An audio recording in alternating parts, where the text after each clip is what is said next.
What's going on, guys? Welcome back to DissDash. My name is Monty Kataria. We have my main man, Waqqas, over here, all the way from the West Coast. What's going on, brother? How are you today? I woke up this morning, man. I'm doing good, bro. How you doing, man? Nice. I'm good, man. Before we even get to you as an artist, as a musician, take me back a little on why is it that you are doing music? You know what? I've always loved it as a kid. That's been the number one thing. I think I always like entertainment in general as a kid. Why? If I really say why, it's to kind of give back. I've always wanted to do something that gave back, like touch people's lives. Imagine pause, but like in a good way.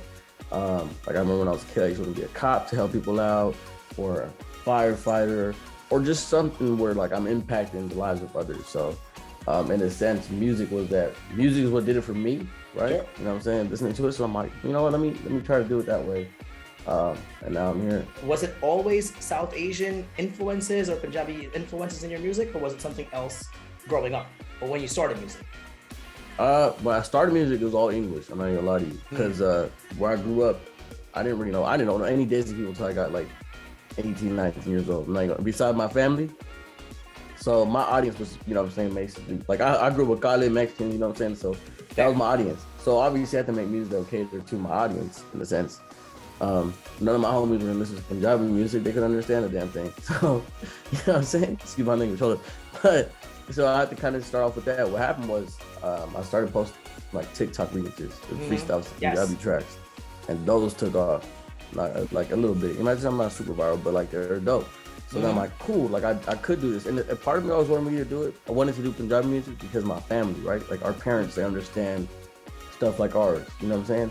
Like, if you ever listen to like your Hispanic friends, like their parents would hate hip hop music because of what it says, but then it is in Spanish music that has like even more vulgar stuff. Right. Absolutely. Yeah. Valid point. Right? Valid point. Yeah. And my music is not vulgar by all means. You know what I'm saying? Like at least I stay away from it for the most part. So I think just like the whole like just a taboo of it in our culture, right? My parents were always just like, "What the heck are you doing?" I mean, until recently, my friends saw me perform Pakistani Day, and like, you know, they're gonna see me perform again at a few shows coming up, hopefully. But where was I going with this? Yeah, so I went back to, I always wanted to do like music in our culture just so my parents can kind of understand it as well. And I've always liked it. Like I grew up on Punjabi music too. You know what I'm saying? Like that's how I learned how to speak Punjabi, imagine. And just always loved it. I've always been around it, so I've always wanted to, you know, dip my feet in it too. Getting viral on TikTok is a hustle itself. It's not easy. Right. Or any platform, right? The hustle's still the same. It's changed. The platform has changed, I guess. It's become more digitized. But does Instagram, TikTok, do they make it slightly easier or simpler, or is it more confusing as an artist? I want to say it's a little bit of both. Okay. So I actually was selling CDs. When I dropped my first album, I was selling CDs, man. I've always I grew up on that stuff. You know what I'm saying? I remember being like almost being part of like street teams for certain artists. I don't remember what that was. Where they of course, man. You know what I'm saying? 100%. So like, seeing it, and that was part of the aspect I loved about it. Just like the whole thing, you know, standing at the 99-cent parking lot. You know what I'm saying? Just music. So I actually sold CDs for my first album, 100 of them, I think, which are sold out, which is dope. So I think it's a little bit of both. I think it's both because right back in the days, it was kind of like, hey, I'm gonna just mail my demo out to this, and they're probably gonna, you know, at least they'll take the chance to listen to it.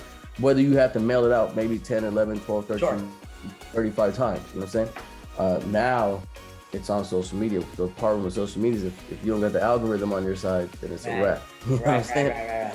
So it's kind of a hit or miss. I think it's definitely a lot more easier because now you're like, for example, back in the days when it was CDs, it was only a local thing. Like you only had the reach to reach your local audience, your people like your neighbors down the street.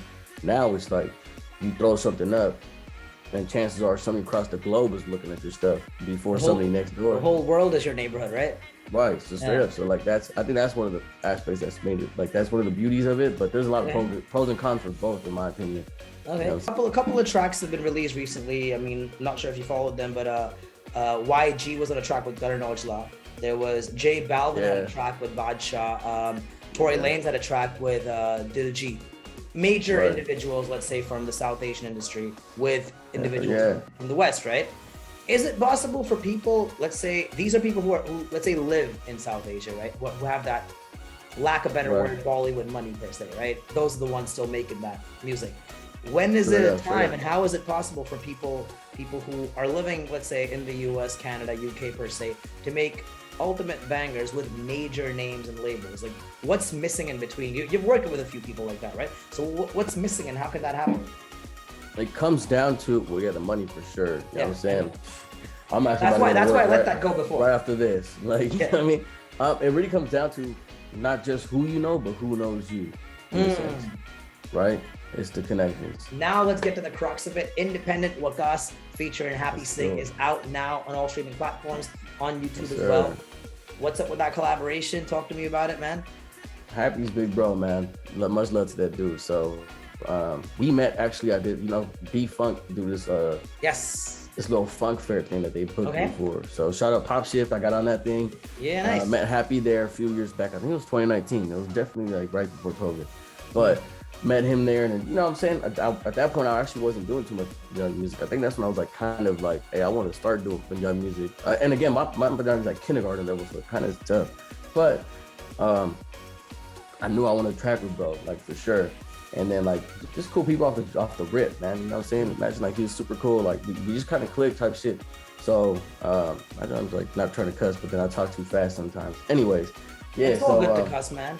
We're all adults here. For sure. I know some radio stations are like away from me. I'm like, oh no, I gotta figure that out. We're okay with it, man. As long as it's not all cool. No, I'm not sure. I'm actually trying to stop it completely, but that Lord knows that. It's just words at the end of the day, man. It's just words. It depends how you take it. Straight up. So my homie Sniper Sal made this beat that like he posted. I'm like, yo, give me this thing. Like, let me work on this thing. Made this little hook. And I was like, yo, I hear like Happy on this. And he's like, dude, that would be dope. And he's in the UK, Sniper Cell, Sniper Beats. Yeah. So he he was like, I'm down, bro. Like I hit Happy up, got him on that feature. I heard that little Mario thing in the back. Sorry about that. You good. So I hit Happy up, got him on that feature. And then, I got the video and stuff, we put it out. I think it's like, I personally love the song a lot. I think it's pretty dope. It was just something, so my niece inspired a lot of my music too, right? A lot of my inspiration comes from like things around me. So I don't know, just my niece, my mom, my sister, and them. So that's why it's called Independent. So it's a little anthem for like the independent brown girls, you know what I'm saying? Sick. So like it's literally just for independent queens. So like I think one of the lines in there is like she moved to LA and left her family out somewhere. I don't know what it is, but I can't remember off the top. I could have rapped it. But it's just a little thing, and then he did his thing on it, so just they both meshed well.